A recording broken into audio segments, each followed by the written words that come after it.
He's a .08. Yes. You're telling me that makeup made you a .08? Yes, sir. Pause right there. Makeup causing a 0.08 blood alcohol reading? That's not just a reach. It's Olympic-level gymnastics. But it raises a real question. How reliable are alcohol monitoring devices when cosmetics get involved? Those are the days I was at work. I don't believe it for a second. I even have, I don't believe it for a second. I'm sorry. A Understand. .08 because of makeup? And the alcohol, I gave you the pictures of it also. It's called alcohol what's it called? Hang on, you can explain it to you, but I have it here. I have pictures of, The nature alcohol can be mistaken for alcohol consumption. I know. I have these pictures. It has no date. It Oh, has so no, to give you context to it, I have the dates here. Those are just pictures of the close-up makeup, but he was DJing on those particular dates. And I have it right here because I was trying to get it in the club. and I guess drinking while DJing, right? No, he said he wasn't. I mean, you talked to him. I wasn't there. But it was DJ Sydney Ray, October 31st at this place, and that was the day in question. And then this is October, this one, I'm sorry, Okay. So October 27th. I have here that you're consuming alcohol. I have here that the consumption is October 26th, Yeah, that's the, I believe it's October 30th, in November 9th. November 9th. Oh, and October 9th. So That was, yeah. I have 4 different events that you're consuming alcohol. so for October 9th, Your Honor, that was whenever you told me to put the SCRAM on, and I put the SCRAM on right after that. And then those other 3 dates. So you're allegedly consuming alcohol the day I tell you to put it on. No, he did it that's the day, and then he put it on. No, that's the violation. We addressed that. I have a positive for alcohol on the 9th of October. Not from the scramble thing. Yes. I sent him on 10/9. So Felicia, Yes, sir. so we sent him for a POC test on 10/9 on that time. Here's your legal insight. This moment shows how judges often respond to probation violations with increased supervision instead of jail, like adding the SCRAM. But the court's patience isn't unlimited, and the next violation could tip the scales. Did he test positive for alcohol? Yes, sir. Why on earth are we just now getting the violation? The violation No. was already addressed. That was addressed. Yes, that violation was already addressed in a previous BVR. They started to put it in that section, that's why I didn't highlight it. But Did I address that BVR? yes, and that's when we amended the conditions to put a scram. Okay, so now we have alcohol consumption as a second violation on top of all this. For the scram itself. I've been very grateful for the second chance you gave me. That was from the makeup that I applied to myself, and I was just ignorant to the fact that that would actually set off my SCRAM device, but I have not consumed another alcohol beverage at all. Those are also the days that I was working. I was entertaining. I did not consume another alcohol beverage at all. So I've been very grateful.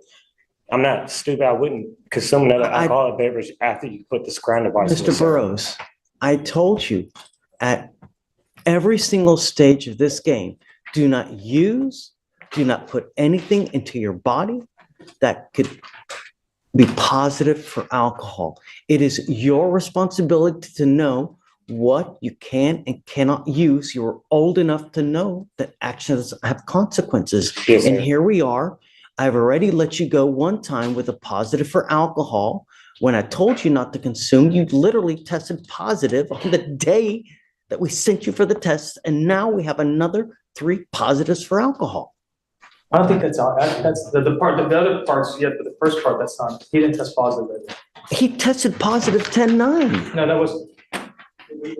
It was a positive urinalysis test, and because of that, we amended the. And because of that, I amended the conditions. I did not put him in jail. I put the SCRAM on him. Yeah, but we addressed that he didn't go in and like. I got it. It's not 2 tests, is what I'm trying to say. Okay, You're right. but he's continuing to consume. So, yeah. Stephen, The scram reports are also in your email. I'm not sure if you picked them, but we got the names of the records as well for all of those dates. have you seen that? I have whatever I was sent yesterday. That's it. I'm sorry, Mr. Bros. What am I supposed to do? Just let you go again? No, sir, I'm not asking to, and I did not consume any alcohol. It was just yes, sir. the products that I put on, and I just was not aware that that was set off that. And it was makeup, sir. That's all it was. I didn't consume an alcohol beverage at all. That party is 10:31 and I have here 10:26, 10:30, and you're telling me that you put this makeup on November 9th? Is that what you're trying to tell me? Yes, sir. It's for my TikTok, and I have the videos of it also, sir. I do cosplay, and I just put on those products, and that was the sweat from it.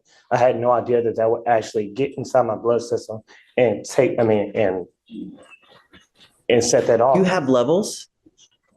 Yes, they're in the SCRAM report. What is it? I have, It's like a peak of 0.08, and then. So He's a 0.08. yes. You're telling me that makeup made you a 0.08? Yes, sir. And those are the days I was at work. I don't believe it for a second. I don't believe it for a second. I'm sorry. A understand. 0.08 because of makeup?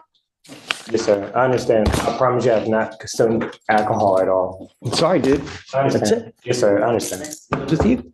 I understand, yes, sir. And possibly believe that makeup is going to make you as intoxicated as having 6 to 8 drinks. And now Mom takes the stand. This is where courtroom emotion hits hard. Judges don't just see the defendant, they see the family. But will that emotional appeal outweigh multiple alcohol flags and a brand new indecent exposure charge? Sorry, Mike. Of course. But where's Mom? Are you Mom? Come on up, Mom. Thank you so much for coming. I want you to understand that the last time we were here, your son tested positive for alcohol, and I told him that there was absolutely just no tolerance. And I advised him to know what you put in your body, because it doesn't matter if you test positive. I go through a whole spiel: tequila, lollipop, hair dye, just cakes, candies, foods, gums, energy drinks, whatever it may be. You test positive, I'm going to end up revoking your bond. We've already asked him once. I put a monitor to ensure that he's not consuming alcohol. This is not the first time we were here with the DWI. We're here yet again on another one. I understand that the other one was dismissed, but I guess it wasn't enough to catch his attention. And now we're here yet on another one, and he's continuing to consume.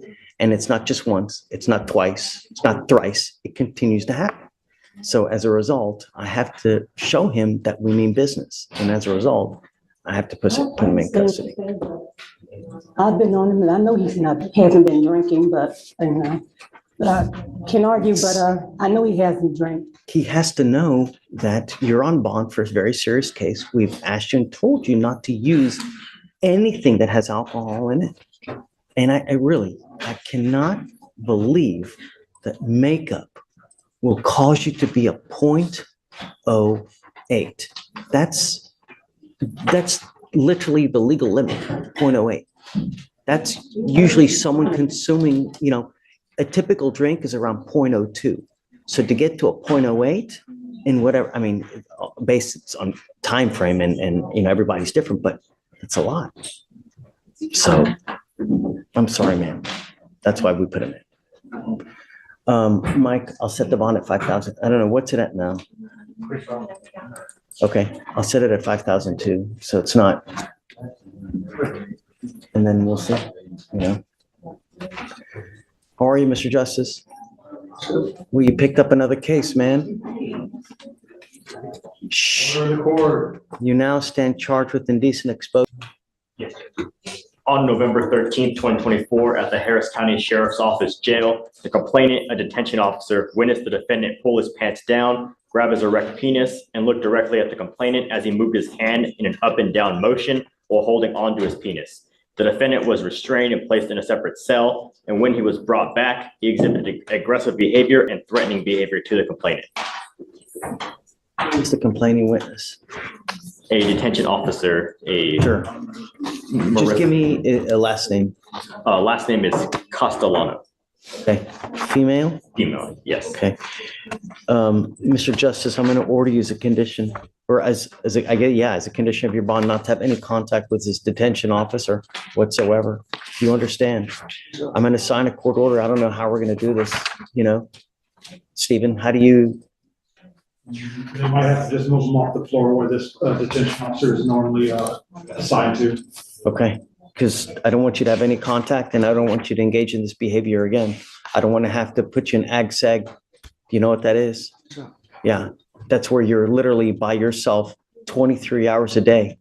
If I find that you're pick up any more cases, exhibit this type of behavior, I'm going to order you to put into ag-seg. We've done it with another person and they literally sit by themselves in a one-person cell for 23 hours a day, and they let them out for 1 hour a day. Consider when you're at the jail, behave yourself, because if I find it continues again, that's it. Do you mind filing those bond conditions? Yes, Judge, no contact. Yeah, no contact with the jailer, the whole name on the order, Yes, and then no weapons as well, and then we'll have him sign it, and then I'd like it filed so that the jail knows. I don't know. Well, okay. Yes. All right, Mr. Justice, I'm going to have you speak with Connor here. We're going to figure out how to go forward. Do you know, have you looked at anything about the felony so far? Have you? No, we were in here a couple weeks ago. I'm sorry, Judge, I haven't looked at this any Okay. since, but yeah, we were just waiting on that. It didn't look like there was even an offer on there yet. Sure. No, there is an offer. 4 years, right? This is for TDC. For TDC? I don't see